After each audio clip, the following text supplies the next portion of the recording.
The Trump DOJ is doing something, but also not meeting the deadline. They have not released everything from the Epstein files, but we do have new material. And so what we're going to do here, and Nicolle Wallace just walked us through why there's so much bipartisan pressure on this administration to comply. We're going to walk through what we're learning as we go together, because I got all the materials here. We got a whole team inside MS Now doing this work, going through the batches of documents, fresh from just a few hours. We've been combing through it. We know Trump officials already admit that they are essentially not complying with the law. They are not releasing all the files. And the way they walked this out today was by first almost trying to lower expectations. The Deputy Attorney General blatantly saying they were not going to comply fully with the law, which fed some negative headlines. Then they released a bunch of stuff. And as I was mentioning to Nicolle, we've got the 4 categories here I'm going to walk through. We have some new grand jury materials. We have some new photos. So it is important, even amidst the skepticism that is well earned for this government, to deal in the facts of what we have. And that's what we're going to do tonight. Now, there are many redactions, which raises a question. This is a file that was over 90 pages that we pulled, and they've redacted everything, as you see. That's going to feed more questions about the compliance, with Democrats warning tonight, and we'll hear from one shortly, that they will use all tools available to get this law 100% complied with. We are also parsing through the various different materials we've gotten. That includes court documents from cases where we didn't have all the information. That goes all the way back to 2008. There are hundreds of photos, some videos, some audio tapes, messages around voicemails that continue to add to the information about this sprawling web. So if you are someone saying tonight, did we get nothing? The answer is no. We, the American public, journalists, lawyers, those interested in this story, got new information. And if you're asking, did we get everything? No.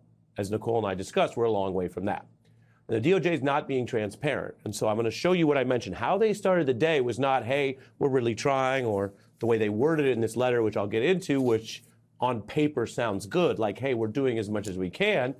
But they did something quite different to start the day. The very controversial former defense lawyer for Donald Trump, now the #2 official at DOJ, went out on Fox and said they're not releasing all the files today. I expect that we're going to release several 100,000 documents today, and those documents will come in all different forms, photographs and other materials. And so I expect that we're going to release more documents over the next couple of weeks. So today, several 100,000, and then over the next couple of weeks, I expect several 100,000 more. The law says what it says. President Trump signed it. And of all the agencies in government, the Justice Department knows a lot about complying with the law. Remember, Mr. Blanche, Pam Bondi, and their deputies and prosecutors, they go after people all the time for not complying with the law. If you have an IRS deadline, you don't get to say, oh, I'm giving you some now and some later, maybe a couple 100,000 later. This goes to the question of whether this Trump administration is honest, complies with the law, or is dishonest and has a different elite standard for itself than everyone else. Here's how Blanche put it to Congress. Because of the volume of the material and the requirements that every page of every doc be reviewed for potential redactions, final stages of review of some material continue. They talked about that ongoing review being completed over the next 2 weeks. And that's what I mean about the contrast. As a letter, the reason that's written that way and that carefully, and we have it right here, is they are prepared to be taken to court. And they want to be able to try to argue to judges that they are really doing this. So in writing and to Congress and in the legal documents, this DOJ is acting like the Epstein Transparency Act is good law. They're not defying it. And they are, I think, I'm telling you our reporting, trying to set themselves up to be able to defend this if they are taken to court. At the same time, on Fox and elsewhere, they have a little more bluster, sounding like they'll decide when and how material comes out. And I mentioned Congressman Ro Khanna, who led this fight on a bipartisan basis, a Democrat who recruited Republicans and then won that clash with the president himself. Here's how he's reacting. Some of the documents, I've just been scanning them, have very heavy redactions. This including documents for which judges ordered released, like the grand jury testimony in New York. They owe the Congress and the American public an explanation for every redaction. That I didn't see published on the DOJ page. but the law is very clear that any redaction has to be justified in writing. Fact check, true. Now, in all fairness to the government, the way the law was written, it expedited first the documents. It said release everything by tonight, and then it gives them 2 more weeks to explain the redactions. So the congressman is correct, although technically under the law, the DOJ, take 2 more weeks to explain these redactions. And as I told you, some of them require explanations. As to the reference to grand jury material, that's important because that is usually secret. If you remember, say, the Bob Mueller grand jury notes, we never got them, even though they were of public interest. Here, the law requires them, and DOJ says, and I'm just sharing with you our notes as we go, that they are releasing the grand jury materials. I'll just make one more point on this.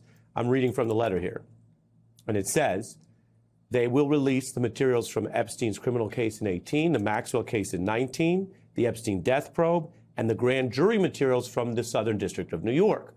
So tonight and in the days ahead, we are going to be combing through all of this. You can't instantly do hundreds of thousands of documents, and the DOJ hasn't made it easily searchable. I'll get to that in a moment. So one big question here is, are they complying with those judicial orders to release all the secret grand jury material? And if so, that will yield a lot of important information. And if not, well, there's court cases there and judges there to make them do it. Now, I'm going to put back up the statement we started showing you. Chuck Schumer says releasing a mountain of blacked out pages violates the spirit of transparency. Dems will address and assess how the documents have been, quote, released to determine what actions must be taken. So that is the state of play. The Democrats are not playing dead. They're not acting like, oh, thank you so much for a couple redacted pages. But there is a process aspect to this. Anyone trying to tell you tonight what's in all these documents, well, you can't believe them because no one, not even a artificial intelligence, can scan all of this instantly. We're going to be going through this with you tonight, so get comfortable, buckle up. I've got great guests. I'm starting with John Flannery, a former federal prosecutor who's been a special counsel to congressional committees. John, welcome. Before we get into all of it, my first question for you tonight, based on what we know, which is fluid, how would you grade the compliance? It's clearly not an F in that they haven't blown off the entire project. And as I showed viewers, it doesn't look like an A. But how do you view the compliance based on what we know? Well, let's start with simply. They have already defied the order that said that this would happen no later than today. I'm waiting till midnight. Maybe there's more, but I would give them an F because it strikes me that that doesn't occur unless you are having a document dump to withhold, as litigators sometimes do, to withhold the information that is called for by the statute that set this whole thing in motion. The second thing, and you've referred to it already, and so I want to underscore it, that the documents be searchable. My undergraduate degrees are physics and engineering, and I have a master's in information science, and I just sort of watch this stuff pass me by because I don't think I could code anything by any language they use today. But one thing I do know, and that is if you take a picture of a document, they call it a TIFF, T-I-F-F, then you can't read that document. And there's jokes about occasional character recognition, which is that you can change that picture into words and letters, and then you can search them. And when you can search them, then you can do Boolean searches. For example, Trump and Epstein. I want all those references. Now, they have, in the DOJ dump, produced a page that says, type in what you want to search, and we will give it to you. So I did what some people would do on their home computers, a Control F. I took their little form and I typed in TRUMP and I hit the button and it said, your search reveals nothing. So I thought, well, how about So Epstein? I'm going to slow you down to keep everyone with us. You're talking about something that is legally required.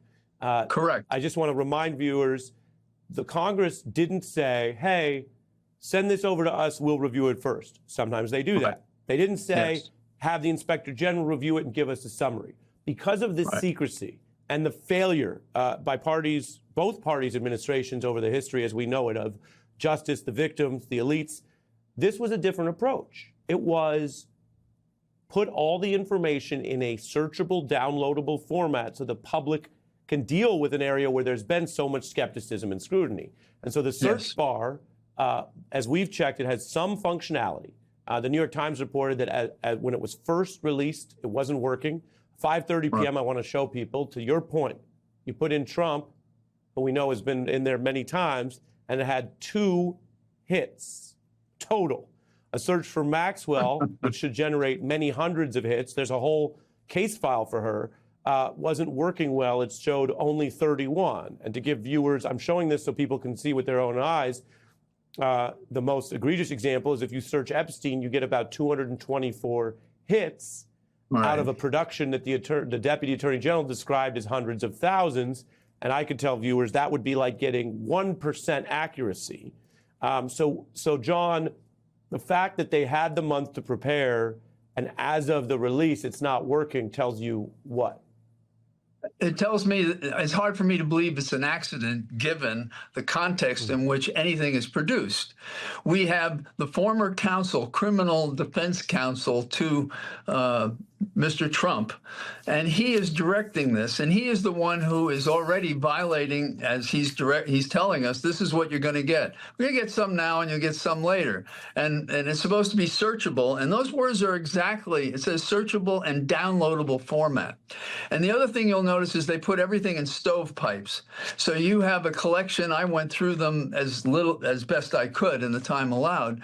They have like a series of pictures, and then they'll have a document in there that is an FBI document, and there's no way to find that because of what I've just been describing. Let me just start by saying that the Trump administration and the DOJ right now are defying Congress and breaking the law, clearly. They had till today, they have till midnight still, to do the right thing and release all the files. They have not done that. And they've presented them in a way, by the way, where they're not very searchable to the American public. There's huge redactions, which are not explained. And we know that many of the documents, and we think it could be as close to half of the documents, have already been released to the public. So what you have in there is you have former court documents, you have 33,000 pages that were already sent to the Oversight Committee as part of our subpoena, you have video footage from the prison, and you have testimony from Ghislaine Maxwell. All of that paper and documents, the public has already seen. They're in the public record. And then of the new materials that are in there, there are certainly many photographs. And on top of the photographs, you have these new documents that are highly redacted. And so we have right now little new information. Now, we're still reviewing. We have our entire oversight team reviewing everything. But I've been on the phone today with Ranking Member Jamie Raskin, and certainly one of the best constitutional lawyers in the country. And our teams are working right now to put together a strategy to ensure that there is a legal strategy here. We have to push back. They are in right now. They are defying the Congress and the law. And we've got to ensure, one, that all the documents get released, and two, that these redactions are actually following the law and what we're actually looking for, which is not eliminating our ability to get transparency and justice for the survivors. Congressman, let me sort of dig a little bit on Simone's point, because I think it's an important one. And that hinges on okay, you knew this, not you personally, but the Congress. We here at this table, Americans across the country, knew what's playing out right now was actually going to play out. We knew this a week ago. We knew this the day that this was signed into law, that this administration was going to find every way possible not to comply. So there has been a run-up to this moment. And over the next 5 hours, what may or may not still come but from this administration, that some response has to be planned, has to be thought through by the Congress, Congressman Massey, yourself and others, Congressman Khanna, all those pieces that have had their fingers in this and trying to move this thing to the public. There has to be a response other than what? We're going to wait and see if they comply, because we know they're not. Oh, there will definitely be a response. And look, besides, obviously, Jamie Raskin, I've also talked to Ro Khanna as well, who's doing a fantastic job. Look, all of us are talking. We have been planning and waiting for this moment for a long time. And I think we have, of course, that midnight will be approaching here in a few hours. Our teams are reviewing the documents. They're going to be reviewing documents all throughout the days ahead. And so we are absolutely actively working on a response. And it's not just the Congress. I can guarantee you that right now there are outside organizations and groups that are doing the same thing in reviewing these documents and preparing a response. And so there is no scenario where we're going to allow Pam Bondi, the DOJ, and Donald Trump to continue this cover-up. They are defying the Congress right now. And I would hope that Mike Johnson, who is supposed to be leading the entire body, would actually say something and back us up for once and demand transparency and justice for the survivors. Imagine that. Congressman, I want to read to you what Todd Blanche wrote in his letter to Congress, give you an opportunity to respond. He writes, because of the volume of the material and the requirement that every page of every document be reviewed for potential redactions under the Act, final stages of review of some material continue. I anticipate this ongoing review being completed over the next 2 weeks. The volume of materials to be reviewed means that the department must publicly produce responsive documents on a rolling basis. The department will continue to follow the review protocol and add to the public website materials that are responsive under the Act, and the department will inform Congress when that review and production are complete by the end of this year. I want sort of your general response to this, but I also want you to talk to me about him putting sort of the next 2 weeks on there as a timeline. Look, let me just begin by saying that the DOJ has had months and months to actually put all these documents together. They've been working on it supposedly since the start of the Trump administration. They were on Pam Bondi's desk. They've been reviewed by Susie Wiles, who has said multiple times that Donald Trump is in them. Pam Bondi herself has been reported that she has told the president how much he's in the Epstein files. They have reviewed, they've had hundreds and hundreds of agents put these documents together. And now what we get is not transparency. And I think maybe Todd Blanche thinks that we're just going to move on to the next day or two and wait for the next batch. Yet he sent us stuff today that is completely redacted. And if he doesn't think that we're going to focus like a hawk and on these documents and analyze what they're actually not telling us, he's crazy. We want to make sure that we protect the survivors and the victims. That is the most important thing. But what else is being redacted? Why are entire transcripts being redacted from the first word to the last? So they're clearly trying to hide something, divert our attention, and ensure that they continue this cover-up. We've had it. The American public deserve transparency. There's an active subpoena. There's a law in place. And Donald Trump and Pam Bondi continue to, in my opinion, cover and lead a massive cover-up on the Epstein files, and people are tired of this corruption. You know, Congressman, as these new files were being made public today, some, again, just pages and pages of black boxes, frankly, as Alicia noted in the open, and as your colleague Ro Khanna said, 119 pages just fully blacked out. All I could think about was how this was about power. And there are lots of photos that we're seeing today. There's photos of a book, Massage for Dummies. We have no context about why this was included in the government files, but that book was there. There are pictures of former President Bill Clinton with Epstein. We have no context around the picture or when it was taken. This looks to be one of the trip to Africa that the former president has talked about. There's a statement from Clinton's spokesperson, but we don't have this. But the part from Clinton's spokesperson that I want to read is the White House hasn't been hiding these files for months, only to dump them late on a Friday to protect Bill Clinton. That was the first part of the statement. The White House has not been hiding these files for months, only to dump them late on a Friday to protect Bill Clinton. That's from Angel Urena, the former president's spokesperson. What do they not want us to know is a question I and so many other people have. Look, anybody that was a part of covering up for Jeffrey Epstein, I think needs to be held accountable. I think the American people deserve the context around all of the documents in the files, and I think they deserve to know why 119 pages just completely blacked out of something that seems to be very important. That's exactly right, and I'll add to that. Look, I think what's really important right now is the public deserves transparency and the truth. And they are clearly continuing to hide and protect the powerful men that harmed, raped, and trafficked women. the Epstein files release and why we're fighting so hard. Because at the end of the day, this is about justice for the survivors. There are right now powerful, wealthy men, of which, by the way, we could care less what political party they're in or how much power they have. There are men that are walking free that did these horrific crimes and caused horrific trauma and damage to these women, and at the time, many of them children. If they think they're going to just produce files and documents, and at the end of this, those men are not going to be held accountable, then they are involved in a massive cover-up, and anyone in the government that is involved in this will be held accountable by the U.S. Congress. Congressman, yesterday the Oversight Committee released 68 new photos from the Epstein estate. Do you expect those to be a part of this document dump that we're seeing, or how do you track what you already have to see that that's part of what's coming out? And how much?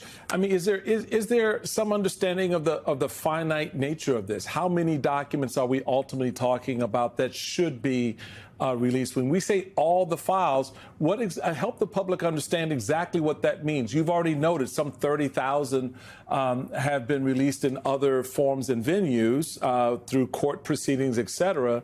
What are we talking about here? And particularly given that there's been such a long runway by this administration, DOJ, to prepare for this moment. It's not like they didn't know it was coming. So whether you're talking an additional 50,000 documents or an additional 200,000, 300,000 documents, there was a plan in place at least to get there. So what does this all look like that the public should be expecting? So I think two things are important for the public to know. One is the Oversight Committee will continue to get documents from subpoenas that we put in place at the Epstein estate, the U.S. Virgin Islands. There are a bunch of other organizations that we've requested information from, testimony from survivors. That information will continue to come out, and the committee will continue to put out documents, photos, emails, information, financial information that we're currently going through with our partners at Senate Finance. So all of that piece will continue to come out. The DOJ tranche is different. What's been surprising is that we expected that the DOJ would have requested the Epstein estate documents and have those in their possession. It appears from Todd Blanche and some of his comments that they haven't even requested documents from other organizations that they know have critical documents and photos and videos that could be helpful in getting justice. And so we would encourage the DOJ to go everywhere and get information. They're not even doing that. And so we're going to continue to put out information. As it relates to the size, we know, and the DOJ said earlier this year, and I have the exact number here.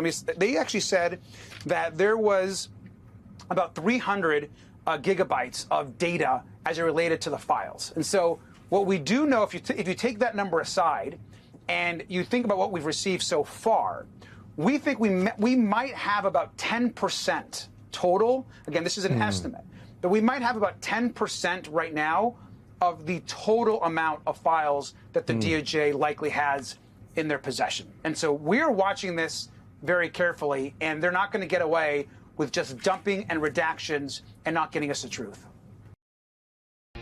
Good evening from New York. I'm Chris Hayes. Well, today was the day, as you may know, December 19th, that, of course, the deadline mandated by law for Donald Trump's Department of Justice to release the Epstein files. All of them, basically unredacted. And we got a release with an enormous asterisk, which is that they are very clearly violating that law. Which is not surprising. It is a law that they fought at every single opportunity, from shutting the entire House of Representatives down for months to not swearing in a duly elected member so she couldn't sign the discharge petition, to at the last minute browbeating their own allies like Congresswoman Lauren Boebert, who was brought into the Situation Room. And ultimately, none of that worked. The law passed both houses. Donald Trump was forced into signing it clearly against his will. And so today, on the day of the deadline, they have released some, and only some, of the documents that they were required by that law to release. Thousands of documents, including scores of photographs of Epstein's properties, including massage rooms, along with photos of young women and vacation locales, and notably former President Bill Clinton. Now, we should note here, these are all just photos. We don't know the context in which any of them are taken, but President Clinton appears in several photos alongside Epstein, Ghislaine Maxwell, and redacted persons. In one image, Clinton appears with a redacted woman sitting on his lap. You just saw that. In another, he is with a redacted person in a jacuzzi. In response, President Clinton's spokesperson released a statement reading in part, quote, "The White House hasn't been hiding these files for months, only to dump them late on a Friday to protect Bill Clinton. This is about shielding themselves from what comes next or from what they'll try and hide forever." It certainly does appear that photos of many other men have been blacked out. There are a ton of redactions, entire documents like the one you see here, completely blacked out. And not just documents. Faces are blacked out, but not always consistently. DOJ said they blacked out the faces of victims and minors, which I think everyone agrees and the law requires them to do. They also appear to be some grown men whose identities are obscured. And get this. Sources tell Fox News that more than a dozen politically exposed people and government officials' names appear in the hundreds of thousands of pages of Jeffrey Epstein files made public Friday.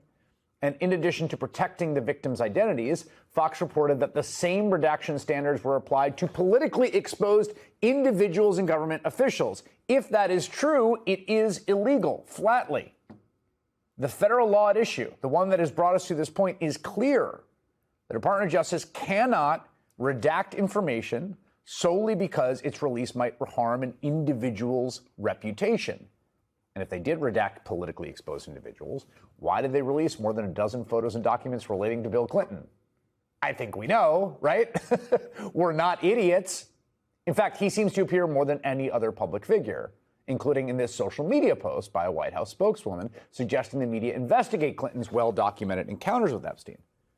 Now, Donald Trump's relationship with Epstein is well documented. We have all seen the pictures of the two men together. We all remember the quote that he gave the reporter who wrote a profile Epstein about how much he loves women and how they're on the younger side. And we all know about the birthday card.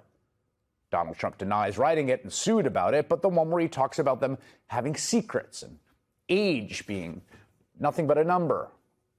Why does Donald Trump hardly appear in this trove of documents except in one photo we've all seen in a desk of Epstein's? Do you think that's an accident when it was his Justice Department who was going through them? I mean, we don't know. We do know this isn't all the Epstein files. In fact, today the DOJ admitted that they are, again, flatly violating the law, violating tonight's deadline, releasing files willy-nilly in the coming weeks. But is it willy-nilly? How did they select these files for today's release? Remember, earlier this year, the DOJ ordered an internal review that had FBI workers working around the clock, flagging Donald Trump's name, telling Donald Trump he's in the files, according to the Wall Street Journal, and then deciding back in July, after they had worked around the clock, after they had flagged Donald Trump in the files, after they had told Donald Trump he's in the files, issuing a memo saying, we're not going to release any of them, case closed. That's the same DOJ and those same very people who have now selectively dribbled out redacted files in what appears to be an obvious attempt to protect Donald Trump and cast aspersions on his political enemies. Harry Litman served as Deputy Assistant Attorney General of the Department of Justice. Lisa Rubin is MS Now senior legal reporter, and they join me now. One thing I want to say here is that the law also requires the files to be searchable. That's in the law, for obvious reasons.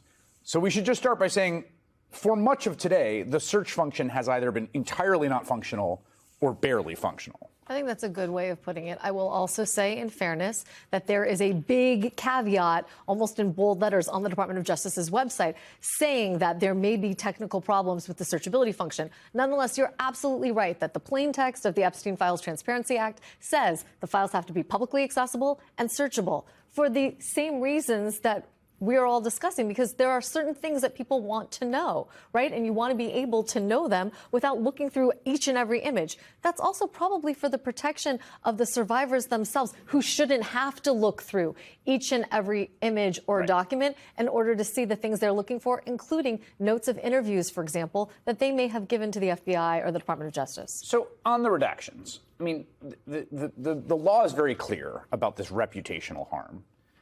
I think it's very clear that you don't want the names of victims in there, or their faces, obviously, and certainly you don't want anything like images of them in compromised positions, right?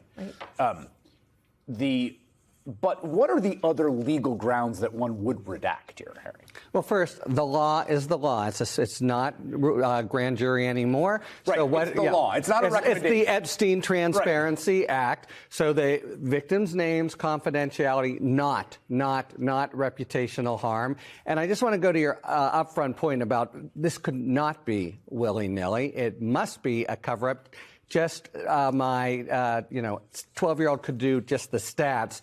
You have one or two pictures or searches of Trump, over 100 of Clinton. So it's, in theory, everything they say is to try to excuse the violation of law, no doubt about it, but it makes it seem like, oh, we did our best, et cetera. What they plainly did was try to control the narrative. I'm reminded a little bit of the Mueller report. They think the fronting of stuff involving Clinton and other people may obscure the stuff about Trump, but it's very, very far from what they're required to do. And on the redactions in particular, Chris, you must explain why. And in writing, according to and in a typical court process, that really is telling. You go through it, a court will determine here, is there the wherewithal to actually push back? Probably not. So one really difficult thing to ascertain here is just like, what scope are we dealing with? Are we looking at, I saw Robert Garcia, of course, the House Oversight Committee, saying his estimate was 10% of the files. I mean, I don't know it's very hard for us to get the denominator here, but what is your sense of what the scope of what we have compared to what there is? Or there are things you looked for that aren't there? I mean, there's tons of things that I look for that aren't there. So, for example, I was looking for the FBI 302s, which, as Harry knows well, are the memorialization of interviews with witnesses or people who may themselves have been participants in crimes, but nonetheless would be useful as cooperators to the Department of Justice. I saw very, very few of those things. I saw some handwritten notes of interviews with witnesses, but I didn't see any of those 302s. And in particular, I didn't see 302s where survivors would have mentioned other adults who may have been may have understood that Jeffrey Epstein was trafficking or abusing them. That was something that Thomas Massie said that he fully expected to see. We don't see anything approximating that. And to Harry's point about sort of strategic redactions, there was one document that I looked at today, which is a message pad, and it shows that Sandy Berger, for example, who was Clinton's national security advisor, called for Epstein. Also shows the name of a man named John Brockman, who used to host these billionaire conferences at which Jeffrey Epstein attended dinners. That may have been the context, for example, in which he attended a dinner alongside David Brooks of the New York Times, who has since denied that he had any other contact with Epstein whatsoever. But in that same document, there is a redaction of another man's name. Why is it kosher for Sandy Berger's name to be out there and John Brockman's name to be out there, but what is clearly a man's name because it refers to a him? You may call him back at X time, for example, but that person's name is redacted. Is that for national security reasons? Is that because there's an ongoing investigation that would be jeopardized?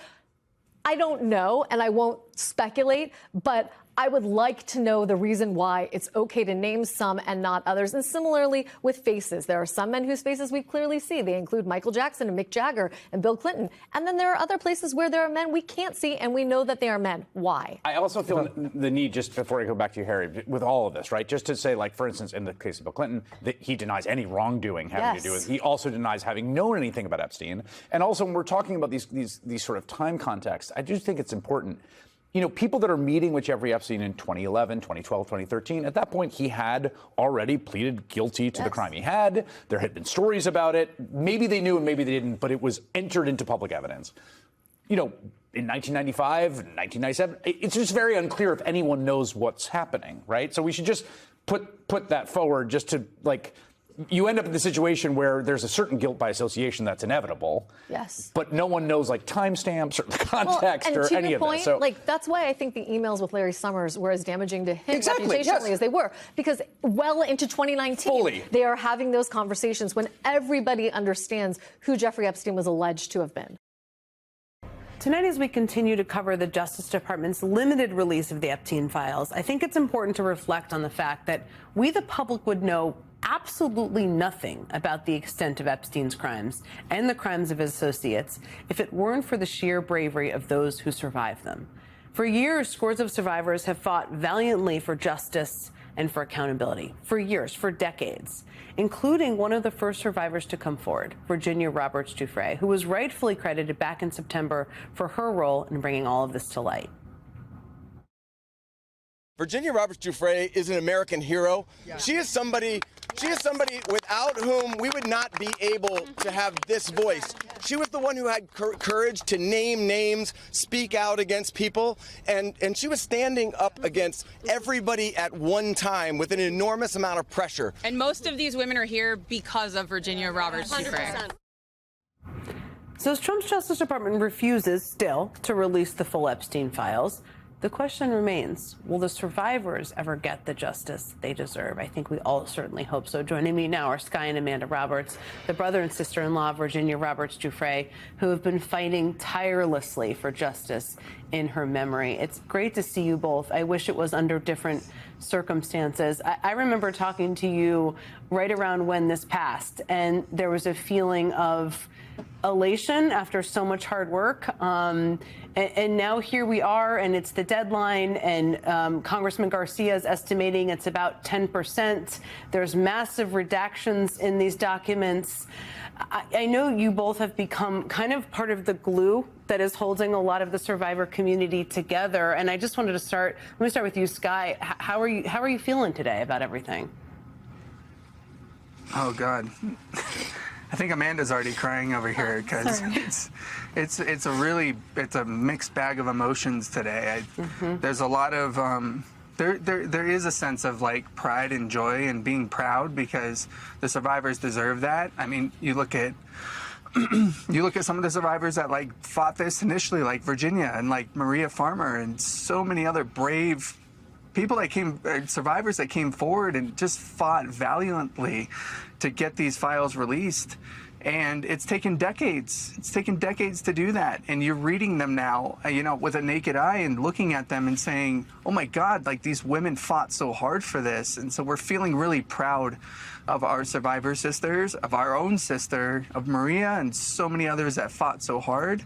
But we're also not feeling this like joy either. It's kind of disappointing to see that our own Department of Justice is trying to continue to gaslight us and to say, I didn't even know, Jen, until you just said it now, that it was 10%. I mean, that's disappointing. If it's 10%, then like that's a far stretch to the 100% that we asked for with the bill. And so to feel like you're continuing to be gaslighted is kind of a disappointing feeling. And it's not shocking, unfortunately, though. I think we hoped that they would do the right thing, but we expected for them to not, which is I guess it's kind of, I don't know, it's mixed feelings right now. Let me put it that way. I hate that the two of you have been almost hardened to the expectations of what's possible sometimes under this administration and in Washington. And yeah, that was an estimate by Congressman Robert Garcia, who is, of course, the ranking member on the Oversight Committee. So it felt like an interesting one to cite, but it's certainly not the totality of what is supposed to be released under the law of what you fought so hard for. I was talking with Chris Hayes about this earlier, Amanda, how I heard one of the survivors was on with him earlier and said that she just felt exhausted, and I know you both have said that before. There's so much fight in you. There's so much hope of what's possible. But today, on a day, felt exhausted. I know you've probably been in touch with members of the survivor community. What are you hearing from others today about how they're feeling with such a small, tiny percentage of what the law was supposed to prompt the release of? Yeah. Mainly frustration, the frustration that they're still trying to kind of pull the rug from underneath us, and disappointment. Like this should have been the moment. It's certainly exhausting. I think the last 30 days we've been holding our breath, and we've given them the time and the grace to kind of like do what the bill has asked for. I will say on the other end, and what I've encouraged every single survivor that I have spoken to today is this is a law now, and now we get to hold them accountable. Now we know what should be in there, and we're going to comb over every single document and every single page. We're going to partner with every single lawyer that is privy to this information, and we're going to hold them accountable. And that is the truth. And so it almost gives us a little bit of empowerment as well. You know, we get to control this story moving forward, and I think that we've proven as a collective group the strength that we carry and the influence. I think that they're going to be put in a position once again to have no choice but to do the right thing. Yeah, that is an incredibly powerful and courageous response to today, and I think so encouraging for other survivors and their families to hear out there. You know, you mentioned, Sky, you mentioned Maria Farmer earlier, and I've had the honor of speaking with her and her sister Annie as well. And one thing that was in the files today was Maria Farmer's complaint to the FBI about Epstein all the way back in 1996. And she had been, as you well know, talking about this complaint for years, but the FBI never publicly acknowledged her original report. And in a statement tonight, she said, "This is amazing. Thank you for believing me. I feel redeemed. This is one of the best days of my life. Of course, it's mixed with the fact that I'm devastated about all of the other little girls like Virginia who were harmed because the FBI didn't do their job." She said she was crying for two reasons. It was a really incredibly powerful statement. I think a lot about the conversation I had with her. I don't know if you've seen that statement, but what is your reaction to that? Maria she's a gem. She's gold. And we love her dearly. I think we found our sister in her, and her strength and her resilience, being the original survivor who came forward in 1996, who first reported her. I think we get this understanding of not just the names, you know, people just are attached to the names, but the institutional failure that has been going on for decades across administrations, not just this one. And so we really get to dissect and see that.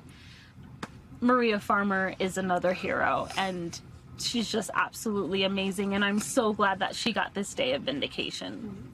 It's just in a day that I think was very disappointing. It felt like an element of justice for Maria Farmer, which is so powerful. One of the things, and I've learned so much from talking to you both over the last several months and many other survivors, that has often struck me is that there is this kind of talking point or use of the "we're going to protect the survivors" answer that's often offered by people who are trying to prevent the release of these documents. And you saw when we looked at the documents, we don't know all the redactions. There'll be lots of exploration of what was redacted in here. What struck me is that survivors know, and Julie K. Brown just made this point, what is in these. They know the experiences, right? They know what happened in these moments. Have you heard anything from the Department of Justice to help provide clarity on what would be acceptable to not redact? Have any survivors you know heard anything from them asking that question? Because that is a very easy way to clear that up. I mean, the reality with the Department of Justice right now is that it's very clear that they have a different motive behind them. And it's not to, in a lot of ways, we want to work with them, right? We want to work with them. We want to help in every way, shape, and form possible. But, you know, I think it's another way of creating smoke and mirrors. It's another way to try to create this facade that they're actually doing something when in reality they're actually not doing anything at all. And you know what? I will give credit. You know, they are releasing documents right now, but it just, you know, there's this little birdie in the back of your head that kind of says, are you just releasing these because it's what you want us to see, or are you releasing what needs to be seen by not just the public, but even just for vindication for these survivors and to get real justice? I mean, justice can come in very many forms. The first part is acknowledgement. I feel like we've gotten to the point of acknowledgement. Everybody can know this happened. Something happened. Then it's in a form of social justice. These people should not be in places of power. Political power, educational power, judicial power. They should not be in these places of power. And then it comes in real form of justice of the actual judicial system changing and redirecting their attention around what this looks like, because this is why the people are passionate about it, Jen. I'm telling you, they're passionate because they can feel it. They can feel that these people, the people of power, took precedent over young women and children, that they felt like they were bigger than everybody else, that our system still feels like they're bigger than everybody else, and it's not. And I'm here to tell you that Virginia would continue to scream from a mountain. She did it because it was from a pure sense of just being a normal person, like me and you, like anybody out there. And we will keep fighting until we actually get justice for this. And the justice needs to come in the form of real change, judicial change, systematic change. Like, this is a global issue at this point, and we won't stop. We won't stop. I think people care a lot about it because of you guys, too, and Virginia and all the survivors out there. It makes people keep their eyes open and listen. Thank you for being out there, for being here with me. Skye and Amanda Roberts, thank you again. Thank you so much. Thank you. Thank you.